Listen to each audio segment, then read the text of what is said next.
ಚರಿತ್ರೆ ಮತ್ತೊಂದು ವಿಡಿಯೋಗೆ ನಿಮಗೆಲ್ಲ ಪ್ರೀತಿಯ ಸ್ವಾಗತ. ಚೋರ್ಲಾ ಘಾಟ್ನಲ್ಲಿ ನಡೆದಿದೆ ಎನ್ನಲಾಗಿರುವ 400 ಕೋಟಿ ರೂಪಾಯಿ ರಾಬರಿ ದೇಶದಾದ್ಯಂತ ಸಂಚಲನ ಸೃಷ್ಟಿಸ್ತಾ ಇದೆ. ಗೋವಾ, ಮಹಾರಾಷ್ಟ್ರ ಹಾಗೂ ಕರ್ನಾಟಕ ಬೆಳಗಾವಿ ಜಿಲ್ಲೆಯ ಗಡಿಯಲ್ಲಿ ಬರುವ ಈ ಚೋರ್ಲಾ ಘಾಟ್ ಬರ್ಮುಡಾ ಟ್ರಯಾಂಗಲ್ನಂತಹ ಸ್ಥಳ. ತಿರುವು ಮುರುವು ದಟ್ಟ ಕಾಡು ಹೊಂದಿರುವ ಚೋರ್ಲಾ ಚಾಲಕರಿಗೆ ಸವಾಲೆಸೆಯುವ ಮಾರ್ಗ. ಅಂತಹ ಸ್ಥಳವೀಗ ಮಹಾ ದರೋಡೆ ಮೂಲಕ ಕುತೂಹಲದ ಕೇಂದ್ರವಾಗಿದೆ. ಈ ಚೋರ್ಲಾ ರಾಬರಿಯಂತೆ ಇತಿಹಾಸದಲ್ಲಿ ಇದಕ್ಕಿಂತಲೂ ರೋಚಕ ಹಾಗೂ ಭಯಂಕರವಾದ ಕಳ್ಳತನ ಪ್ರಕರಣಗಳು ವಿಶ್ವದ ಅನೇಕ ಕಡೆ ನಡೆದಿದೆ.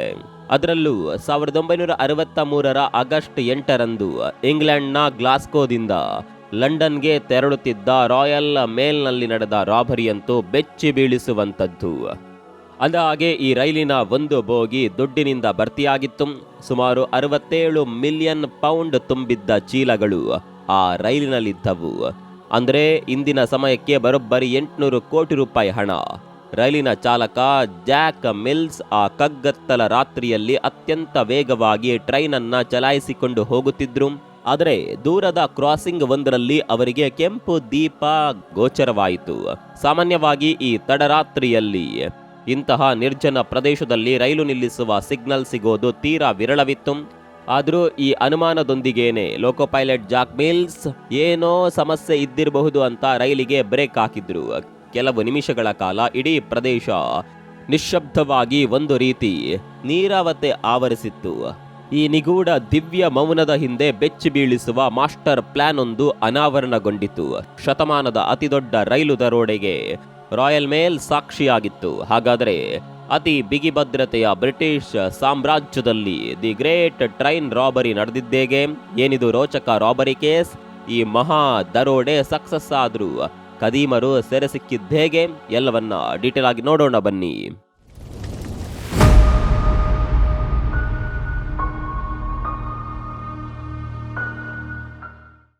ಸ್ನೇಹಿತರೆ, ಕೇಳಲು ಇದೊಂದು ರೀತಿ ಸಿನಿಮಾ ಕಥೆಯಂತೆಯೇ ತೋರುತ್ತದೆ. ಆದರೆ ಡಕಾಯಿತರು ಬಹಳ ಪ್ಲಾನಿಂಗ್ ಹಾಗೂ ಥ್ರಿಲ್ಲಿಂಗ್ ರೀತಿಯಲ್ಲಿ ಈ ದರೋಡೆ ಮಾಡಿ ಕೋಟ್ಯಂತರ ಪೌಂಡ್ಗಳನ್ನ ದೋಚ್ಕೊಂಡು ಹೋಗಿದ್ರು. ವಿಚಿತ್ರ ಅಂದ್ರೆ ಈ ದರೋಡೆ ವೇಳೆ ಒಂದೇ ಒಂದು ಗುಂಡು ಹಾರಿರಲಿಲ್ಲ. ಬೋಗಿ ಒಡೆಯುವ ಶಬ್ದವು ಕೇಳಿ ಬಂದಿರಲಿಲ್ಲ. ಅಷ್ಟರ ಮಟ್ಟಿಗೆ ಬಹಳ ಯೋಜಿತವಾಗಿಯೇ ಈ ಡಕಾಯಿತಿ ನಡೆಸಲಾಗಿತ್ತು. ಲಂಡನ್ನ ಕುಖ್ಯಾತ ದರೋಡೆಕೋರರ ಗುಂಪು ಈ ಮಹಾ ಕಳ್ಳತನ ನಡೆಸಲು ಹೊಂಚು ಹಾಕಿ ಕುಳಿತಿತ್ತು. ಬ್ರೂಸ್ ರಿಚರ್ಡ್ ರೆನಾಲ್ಡ್ಸ್ ಎಂಬ ಮಹಾ ಕಳ್ಳ ಈ ಮಹಾ ದರೋಡೆಯ ಸೂತ್ರಧಾರನಾಗಿದ್ದ. ತಿಂಗಳಾನುಗಟ್ಲೆ ಆತ ತನ್ನ ಸಹಚರರೊಂದಿಗೆ ಈ ಬಗ್ಗೆ ಯೋಜನೆ ರೂಪಿಸಿದ್ದ. ರಿಚರ್ಡ್ಗೆ ಪೋಸ್ಟಲ್ ಸೇವೆಗೆ ಮೀಸಲಾಗಿದ್ದ ಈ ರಾಯಲ್ ಮೇಲ್ನ ಅತಿ ಮುಖ್ಯ ಎನಿಸುವ ರಹಸ್ಯ ಮಾಹಿತಿಯೊಂದು ತಿಳಿದಿತ್ತು. ಪೋಸ್ಟಲ್ ಸರ್ವಿಸ್ನ ಭದ್ರತಾ ಅಧಿಕಾರಿಯಿಂದ ಈ ಮಾಹಿತಿ ಆತನಿಗೆ ದಕ್ಕಿತ್ತು. ಈ ರಾಯಲ್ ಮೇಲ್ನ ಒಂದು ಬೋಗಿಯಲ್ಲಿ ಹೈ ವ್ಯಾಲ್ಯೂ ವಸ್ತುಗಳನ್ನು ಇಟ್ಟು ಸಾಗಿಸಲಾಗುತ್ತದೆ ಅನ್ನೋದು ಆತನಿಗೆ ತಿಳಿದಿತ್ತು. ಇಂತಹ ಬೋಗಿಯನ್ನ ಸಿಂಪಲ್ ಆಗಿ VHP ಅಂತ ಕರೀತಾರೆ.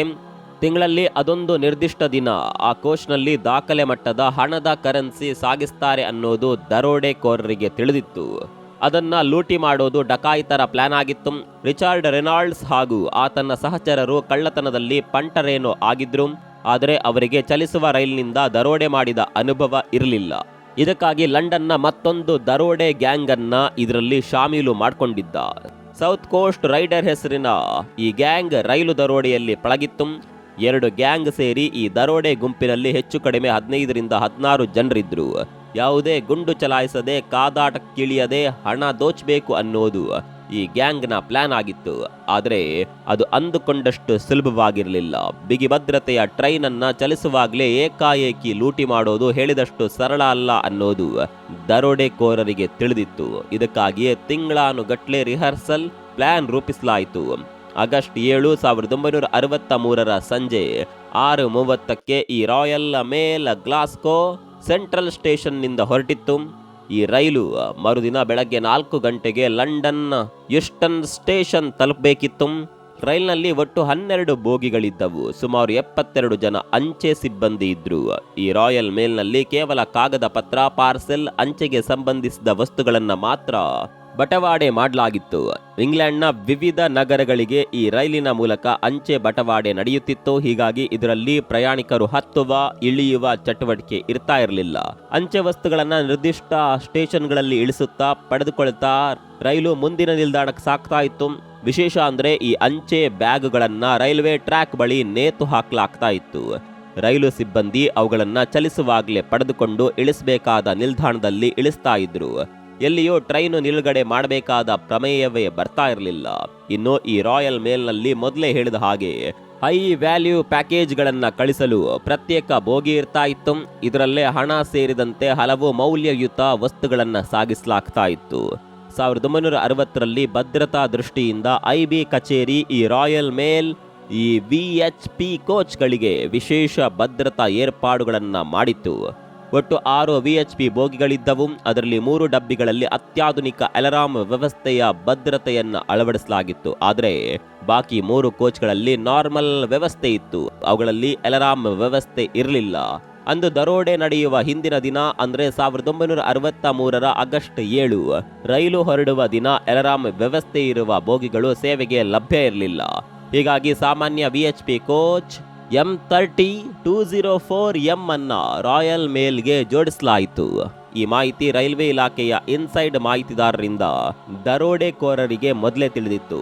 ಅಂದುಕೊಂಡಂತೆ ನ್ಯಾನ್ ವ್ಯಾಲಿ ರೈಲ್ವೆ ಸ್ಟೇಷನ್ನಲ್ಲಿ ರಾಯಲ್ ಮೇಲ್ಗೆ ಹಣವಿರುವ VHP ಕೋಚ್ ಅನ್ನ ಇಂಜಿನ್ ಹಿಂಬದಿಯೇ ಜೋಡಿಸಲಾಯಿತು. ಸಾಮಾನ್ಯವಾಗಿ ಈ VHP ಡಬ್ಬಿಯ 2ನೇ ರ್ಯಾಕ್ನಲ್ಲಿ 3 ಲಕ್ಷ ಪೌಂಡ್ ಹಣವನ್ನ ಕಳಿಸಲಾಗುತ್ತಿತ್ತು. ಆದರೆ ಆ ದಿನ ಮುಂದಿನ ವಾರದಲ್ಲಿ ಬ್ಯಾಂಕ್ ರಜೆ ಇದ್ದ ಕಾರಣ ಹೆಚ್ಚುವರಿ ಹಣವನ್ನ ಆ ಬೋಗಿಯಲ್ಲಿ ಕಳಿಸಲಾಗ್ತಾ ಇತ್ತು. ಬಹುಶಃ ವರ್ಷದಲ್ಲಿ ಕೆಲವೇ ಸಂದರ್ಭದಲ್ಲಿ ಮಾತ್ರ ಹೀಗೆ ಹೆಚ್ಚುವರಿ ಹಣವನ್ನ ಸಾಗಿಸಲಾಗ್ತಾ ಇತ್ತು. ವಿಪರ್ಯಾಸ ಅಂದ್ರೆ ಅಂದು 12 ಪಟ್ಟು ಹೆಚ್ಚು ಹಣ ಸಾಗಿಸಲಾಗುತ್ತಿತ್ತು.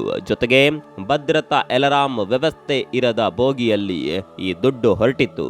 ಸಿಬ್ಬಂದಿಗೇನೋ ಇದು ಮಾಮೂಲಿಯಾಗಿತ್ತು. ಆದರೆ ದರೋಡೆಕೋರರಿಗೆ ಇದು ಮಾಮೂಲಿ ಕಾಕತಾಳೀಯ ದಿನವಾಗಿರಲಿಲ್ಲ. ಇದೇ ದಿನಕ್ಕಾಗಿ ವಂಚಕರು ತಿಂಗಳಾನುಗಟ್ಲೆ ಹೊಂಚು ಹಾಕಿ ಕುಳಿತಿದ್ರು.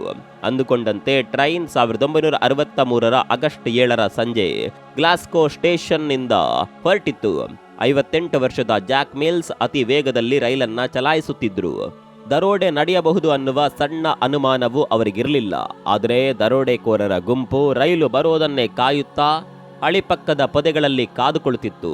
ಆಗಸ್ಟ್ 8ರ ಮಧ್ಯರಾತ್ರಿಯ ಹೊತ್ತಿಗೆ ಡಕಾಯಿತರ ಗುಂಪು ಸಿಯರ್ಸ್ ಕ್ರಾಸಿಂಗ್ ಲೈನ್ನಲ್ಲಿ ಸಿಗ್ನಲ್ಗಳಲ್ಲಿ ಎಡವಟ್ಟು ಮಾಡುವ ಕಾರ್ಯಕ್ಕೆ ಇಳಿಯಿತು. ಸಿಗ್ನಲ್ನ ಹಸಿರು ದೀಪವನ್ನ ಕಪ್ಪು ಬಟ್ಟೆಯಿಂದ ಮುಚ್ಚಲಾಯಿತು. ಹಾಗೆ ಕೆಂಪು ದೀಪದ ಹಿಂಬದಿಗೆ ಬ್ಯಾಟರಿ ಹಿಡಿದು ರೆಡ್ ಆಗಿ ಕಾಣುವಂತೆ ಮಾಡಲಾಯಿತು. ಎಲ್ಲ ಕದೀಮರು ರೈಲು ಬರೋದನ್ನೇ ಕಾಯುತ್ತಾ ಕುಳಿತಿದ್ರು. ಅಂದುಕೊಂಡಂತೆ ಟ್ರೈನ್ ಸಿಯರ್ಸ್ ಕ್ರಾಸಿಂಗ್ ಬಳಿ ಬರ್ತಾ ಇತ್ತು. ಆದರೆ ಲೋಕೋ ಪೈಲಟ್ ಜಾಕ್ಗೆ ರೆಡ್ ಲೈಟ್ ಕಂಡು ಅನುಮಾನ ಬಂದಿತ್ತು. ಸಾಮಾನ್ಯವಾಗಿ ಇಲ್ಲಿ ರೆಡ್ ಸಿಗ್ನಲ್ ನೀಡ್ತಾ ಇರಲಿಲ್ಲ. ಅದರಲ್ಲೂ ರಾಯಲ್ ಮೇಲ್ಗೆ ರೆಡ್ ಸಿಗ್ನಲ್ ಸಮಸ್ಯೆಯೇ ಇರಲಿಲ್ಲ. ಅದು ಅಡೆತಡೆ ಇಲ್ಲದೆ ಚಲಿಸುವ ಅಂಚೆ ರೈಲಾಗಿತ್ತು. ಆದರೆ ರೆಡ್ ಲೈಟ್ ಕಂಡು ಲೋಕೋ ಪೈಲಟ್ ಜಾಕ್ ರೈಲಿಗೆ ಬ್ರೇಕ್ ಹಾಕಿದ್ರು. ಮತ್ತೊಬ್ಬ ಸಹಚಾಲಕ ಕೆಳಗಿಳಿದು ಹತ್ತಿರದ ನಿಲ್ದಾಣಕ್ಕೆ ಕರೆ ಮಾಡಲು ಡಯಲ್ ಮಷಿನ್ ಅಂತ ತೆರಳಿದ. ಎಷ್ಟು ಡಯಲ್ ಮಾಡಿದ್ರೂ ಫೋನ್ ಹೋಗ್ಲಿಲ್ಲ. ಕಾರಣ ದರೋಡೆಕೋರರು ಅದಾಗಲೇ ಅದರ ಸಂಪರ್ಕ ಕಡಿತಗೊಳಿಸಿದ್ರು. ಸಹಚಾಲಕ ಬಂದ ದಾರಿಗೆ ಸುಂಕವಿಲ್ಲದೆ ಮತ್ತೆ ರೈಲು ಇಂಜಿನ್ನತ್ತ ಬರ್ತಾ ಇದ್ರು. ಆಗ ಡಕಾಯಿತರು ಏಕಾಏಕಿ ಆತನ ಮೇಲೆ ದಾಳಿ ನಡೆಸಿ ಹಿಡಿದುಕೊಂಡರು. ಮತ್ತೊಂದಿಷ್ಟು ಜನ ರೈಲ್ವೆ ಇಂಜಿನಿಯರಿ ಪೈಲಟ್ ಜಾಕ್ ಮೇಲೆ ಅಟ್ಯಾಕ್ ಮಾಡಲು ಪ್ರಾರಂಭಿಸಿದ್ರು. ಆದರೆ ಜಾಕ್ ಪ್ರತಿರೋಧ ಒಡ್ಡಲು ಮುಂದಾದ್ರು. ಆದರೆ ಒಬ್ಬ ದರೋಡೆಕೋರ ಬಲವಾದ ರಾಡ್ನಿಂದ ಜಾಕ್ ತಲೆಗೆ ಹೊಡೆದ. ಇದರಿಂದ ಆತ ಪ್ರಜ್ಞೆ ತಪ್ಪಿ ಇಂಜಿನ್ನಲ್ಲಿಯೇ ಬಿದ್ದ. ಇದೇ ಸಂದರ್ಭದಲ್ಲಿ ದರೋಡೆಕೋರರ ಗುಂಪು VHP ಬೋಗಿ ಜೊತೆ ಜಂಟಿಯಾಗಿದ್ದ ಇತರೆ ಬೋಗಿಗಳನ್ನ ಪ್ರತ್ಯೇಕಗೊಳಿಸಿದ್ರು. ಇನ್ನು ಕುತೂಹಲಕಾರಿ ಅಂಶ ಅಂದ್ರೆ ಡಕಾಯಿತರು ಹಣವನ್ನ ಅಲ್ಲಿಂದಲೇ ದೋಚಿಕೊಂಡು ಹೋಗ್ಲಿಲ್ಲ. ರೈಲನ್ನ ಒಂದಷ್ಟು ಮುಂದಕ್ಕೆ ತೆಗೆದುಕೊಂಡು ಹೋಗಲು ಪ್ಲಾನ್ ಮಾಡಿದ್ರು. ಅದಕ್ಕಾಗಿ ರಿಟೈರ್ಡ್ ಲೋಕೋ ಪೈಲಟ್ ಅನ್ನ ಎತ್ತಾಕೊಂಡು ಬಂದಿದ್ರು. ಸಿಯರ್ಸ್ ಕ್ರಾಸಿಂಗ್ ನಿಂದ 1 ಕಿಲೋಮೀಟರ್ ದೂರದಲ್ಲಿ ಅವರು ಹಣ ತುಂಬಿಕೊಳ್ಳಲು ತಮ್ಮ ವಾಹನ ನಿಲ್ಲಿಸಿದ್ದರು. ಇಲ್ಲಿಂದ ಅಲ್ಲಿವರೆಗೆ ರೈಲನ್ನ ತೆಗೆದುಕೊಂಡು ಹೋಗಬೇಕಿತ್ತು. ಅದಕ್ಕಾಗಿ ರಿಟೈರ್ಡ್ ಲೋಕೋ ಪೈಲಟ್ ಅನ್ನ ಅಪಹರಿಸಿಕೊಂಡು ಬರಲಾಗಿತ್ತು. ಎಲ್ಲವೂ ಅಂದುಕೊಂಡಂತೆ ನಡೆದಿತ್ತು. ಆದರೆ ಆ ರಿಟೈರ್ಡ್ ಚಾಲಕನಿಗೆ ಈ ರಾಯಲ್ ಮೇಲ್ ಇಂಜಿನ್ ವ್ಯವಸ್ಥೆ ತಿಳಿಯಲಿಲ್ಲ. ಅದನ್ನ ಚಲಾಯಿಸಲು ಸಾಧ್ಯವಾಗಲಿಲ್ಲ. ಇದು ಡಕಾಯಿತರನ್ನ ಕಂಗೆಡಿಸಿತು. ಕೂಡಲೇ ಅವರಲ್ಲೊಬ್ಬ ಕೆಳಗೆ ಬಿದ್ದಿದ್ದ ಚಾಲಕ ಜಾಕ್ ಮಿಲ್ಸನ್ನ ಎಬ್ಬಿಸುವ ಪ್ರಯತ್ನ ಮಾಡಿದ. ಆತನ ತಲೆಗೆ ಟ್ರಿಗರ್ ಇಟ್ಟು ರೈಲು ಚಲಾಯಿಸುವಂತೆ ಮಾಡಿದ. ರೈಲು ವಿಎಚ್ಪಿ ಡಬ್ಬಿಯೊಂದಿಗೆ ಹೊರಟಿತ್ತು. 1 ಕಿಲೋಮೀಟರ್ ಚಲಿಸುತ್ತಿದ್ದಂತೆ ಪ್ರೈಡ್ ಕೋ ಬ್ರಿಡ್ಜ್ ಬಳಿ ರೈಲನ್ನ ನಿಲ್ಲಿಸಲಾಯಿತು. ದರೋಡೆಕೋರರು ತಡ ಮಾಡದೆ ವಿಎಚ್ಪಿ ಬೋಗಿಯನ್ನ ಓಪನ್ ಮಾಡಿದ್ರಲ್ಲದೆ ಅಲ್ಲಿದ್ದ ಸಿಬ್ಬಂದಿಯನ್ನ ಹಗ್ಗದಿಂದ ಕಟ್ಟಿ ಹಾಕಿದ್ರು.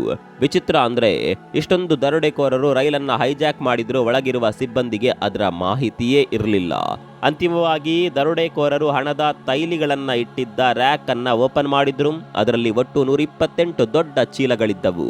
ಡಕಾಯಿತರ ಬಳಿ ಸಮಯ ಇರಲಿಲ್ಲ. ಹೆಚ್ಚೆಂದ್ರೆ 15 ನಿಮಿಷ ಅಷ್ಟೇ ಕಾಲಾವಕಾಶವಿತ್ತು. ಹೀಗಾಗಿ ಲಘು ಬಗೆಯಲ್ಲಿ ಹಣದ ಚೀಲಗಳನ್ನ ಸೇತುವೆ ಕೆಳಗೆ ನಿಲ್ಲಿಸಿದ್ದ ಲಾರಿಗೆ ಸಾಗಿಸಿದ್ರು.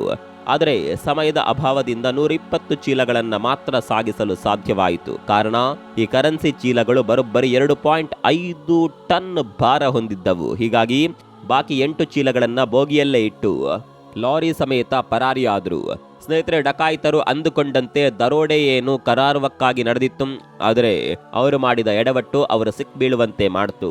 ಕಳ್ಳರು ವಿಎಚ್ಪಿ ಬೋಗಿಯಲ್ಲಿದ್ದ ಸಿಬ್ಬಂದಿಗೆ 45 ನಿಮಿಷದವರೆಗೆ ಮೇಲೇಳದಂತೆ ತಾಕೀತು ಮಾಡಿ ಲಾಕ್ ಮಾಡಿದ್ರು. ಬಳಿಕ ತಮ್ಮ ವಾಹನಗಳ ಮೂಲಕ ಆ ಜಾಗದಿಂದ ಹಣದೊಂದಿಗೆ ಎಸ್ಕೇಪ್ ಆಗಿದ್ರು. ಹೋಗುವ ದಾರಿಯಲ್ಲಿ ವೈರ್ಲೆಸ್ ರೇಡಿಯೋ ಸಂಪರ್ಕದ ಮೂಲಕ ದರೋಡೆ ಸುದ್ದಿ ಪೊಲೀಸರಿಗೆ ಮುಟ್ಟಿದ್ಯೋ ಇಲ್ಲವೋ ಅನ್ನೋದನ್ನ ತಿಳಿದುಕೊಳ್ತಾ ಇದ್ರು. ಕೊನೆಗೆ ಅಲ್ಲಿಂದ 43 ಕಿಲೋಮೀಟರ್ ದೂರದ ಅತಿ ಎತ್ತರದ ಓಕ್ಲಿ ಎಂಬ ತಮ್ಮ ನಿಗದಿತ ಪ್ರದೇಶವನ್ನ ತಲುಪಿದ್ರು. ಆ ಸ್ಥಳಕ್ಕೆ ಹೋಗುವಷ್ಟರಲ್ಲಿ ಈ ದರೋಡೆಯ ಸುದ್ದಿ ಇಡೀ ಇಂಗ್ಲೆಂಡ್ನಲ್ಲಿ ಸಂಚಲನ ಸೃಷ್ಟಿಸಿತ್ತು. ಆದರೆ ಡಕಾಯಿತರು ತಮ್ಮ ನಿಗದಿತ ಸ್ಥಳ ತಲುಪುತ್ತಿದ್ದಂತೆ ಇದ್ಯಾವುದರ ಪರಿವೇ ಇಲ್ಲದೆ ದರೋಡೆ ಸಂಭ್ರಮವನ್ನ ಆಚರಿಸಿದ್ರು, ಪಾರ್ಟಿ ಮಾಡಿದ್ರು, ಕುಣಿದು ಕುಪ್ಪಳಿಸಿದ್ರು. ಆದರೆ ಈ ಸಂತೋಷ ಸಂಭ್ರಮ ಜಾಸ್ತಿ ಹೊತ್ತು ಉಳಿಯಲಿಲ್ಲ. ಕಾರಣ ಬ್ರಿಟಿಷ್ ಪೊಲೀಸರು ಈ ದರೋಡೆಕೋರರ ಹುಡುಕಾಟಕ್ಕೆ ಬಲೆ ಬೀಸಿದ್ದರು. ದರೋಡೆ ನಡೆದ 50 ಕಿಲೋಮೀಟರ್ ವ್ಯಾಪ್ತಿಯಲ್ಲೇ ಡಕಾಯಿತರಿದ್ದಾರೆ. ಅವರನ್ನ ಸೆರೆ ಹಿಡಿಯಲು ಕಾರ್ಯಾಚರಣೆ ನಡೆಸ್ತಾ ಇರೋದಾಗಿ ರೇಡಿಯೋ ಸಂದೇಶದಲ್ಲಿ ತಿಳಿಸಲಾಗಿತ್ತು. ಈ ಸುದ್ದಿ ಮುಟ್ಟುತ್ತಲೇ ದರೋಡೆಕೋರರ ಮುಖಗಳು ಬಿಳಿಸಿಕೊಂಡವು. ಅಷ್ಟಕ್ಕೂ ಪೊಲೀಸರು ಹೀಗೆ ಕರಾರುವಕ್ಕಾಗಿ 50 ಕಿಲೋಮೀಟರ್ ವ್ಯಾಪ್ತಿ ಉಲ್ಲೇಖಿಸಲು ಕಾರಣ ದರೋಡೆಕೋರರು ಸಿಬ್ಬಂದಿ ಮುಂದೆ ಹೇಳಿದ್ದ ಆ 45 ನಿಮಿಷದ ಗುಟ್ಟು ಈ ಮಹಾ ಸುಳಿವು ನೀಡಿತ್ತು. ಯಾವಾಗ ಪೊಲೀಸರು ಬೆನ್ನು ಬಿದ್ರೋ ಆಗ ದರೋಡೆಕೋರರು ತಾವಿದ್ದ ಓಕ್ಲಿ ಸ್ಥಳದಿಂದ ಪರಾರಿಯಾಗುವ ಕುರಿತು ಯೋಚಿಸತೊಡಗಿದ್ರು. ಮೊದಲನ ಪ್ಲಾನ್ ನಂತೆ ಭಾನುವಾರ ಅವರು ಅಲ್ಲಿಂದ ತೆರಳಬೇಕಿತ್ತು. ಆದರೆ ಶುಕ್ರವಾರ ಸಂಜೆಯೊಳಗಡೆಯೇ ಅಲ್ಲಿಂದ ಹೋಗಬೇಕಾದ ಅನಿವಾರ್ಯತೆ ಸೃಷ್ಟಿಯಾಯಿತು. ಮೊದಲು ಹಣವನ್ನ ಎಲ್ಲರೂ ಹಂಚಿಕೊಂಡ್ರು. ಒಬ್ಬೊಬ್ಬರಿಗೆ ಬರೋಬ್ಬರಿ 1.5 ಲಕ್ಷ ಪೌಂಡ್ ಹಣ ಸಿಕ್ಕಿತು. ಬಾಕಿ ಹಣವನ್ನ ತಮ್ಮ ಜೊತೆಗಿದ್ದ ಇತರೆ ಸಹಚರರಿಗೆ ನೀಡಿ ಹೋಗಲು ಅಣಿಯಾದರು. ಹೋಗುವ ಮೊದಲು ತಾವಿದ್ದ ಕಟ್ಟಿಗೆಯ ಮನೆಯಲ್ಲಿದ್ದ ತಮ್ಮ ಫಿಂಗರ್ ಪ್ರಿಂಟ್ಸ್ ಸಾಕ್ಷಿ ಅಳಿಸುವ ಪ್ರಯತ್ನ ಮಾಡಿದ್ರು. ಬಳಿಕ ಓರ್ವ ವ್ಯಕ್ತಿಗೆ ಒಂದಷ್ಟು ಹಣ ನೀಡಿ ತಾವು ಅಲ್ಲಿಂದ ತೆರಳಿದ ಬಳಿಕ ಆ ಮನೆಗೆ ಬೆಂಕಿ ಹಚ್ಚಿ ಸುಟ್ಟು ಹಾಕುವಂತೆ ಹೇಳಿ ಅಲ್ಲಿಂದ ಕಾಲ್ಕಿತ್ರು. ಆದರೆ ಹಣ ಪಡೆದ ವ್ಯಕ್ತಿ ಆ ಕಟ್ಟಿಗೆಯ ಮನೆಗೆ ಬೆಂಕಿ ಹಾಕದೆ ಅಲ್ಲಿಂದ ಪರಾರಿಯಾದ. ಇದೇ ಒಂದು ಕಾರಣದಿಂದ ಡಕಾಯಿತರು ಸುಲಭವಾಗಿ ಪೊಲೀಸ್ ಬಲೆಗೆ ಬೀಳಲು ಕಾರಣವಾಯಿತು. ಪೊಲೀಸರು ದರೋಡೆಕೋರರನ್ನ ಪತ್ತೆ ಹಚ್ಚಲು ಇಂಗ್ಲೆಂಡ್ನ ಗಲ್ಲಿಗಳಲ್ಲಿ ಸುತ್ತತೊಡಗಿದ್ರು. ಡಕಾಯಿತರ ಸುಳಿವು ನೀಡಿದವರಿಗೆ 10,000 ಪೌಂಡ್ ಬಹುಮಾನ ಕೂಡ ಘೋಷಣೆ ಮಾಡಲಾಯಿತು. ಇದು ಕಳ್ಳರ ಬಗ್ಗೆ ದೊಡ್ಡ ಸುಳಿವು ನೀಡುವಲ್ಲಿ ಪ್ರಮುಖ ಪಾತ್ರ ವಹಿಸಿತು.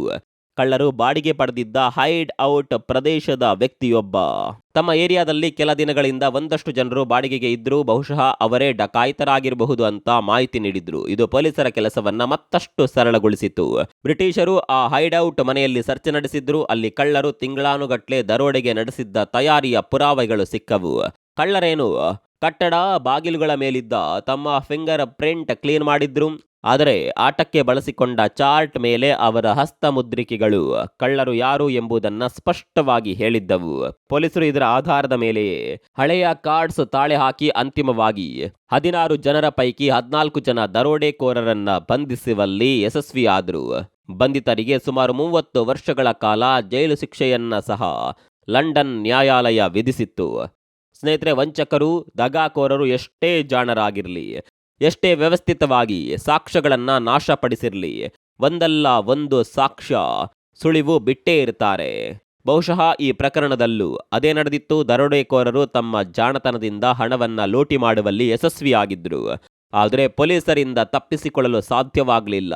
ಅವರು ಬಿಟ್ಟು ಹೋಗಿದ್ದ ಹಲವು ಸುಳಿವು ಸಾಕ್ಷ್ಯಗಳು ಅವರನ್ನ ಜೈಲು ಕಂಬಿ ಎಣಿಸುವಂತೆ ಮಾಡಿದವು.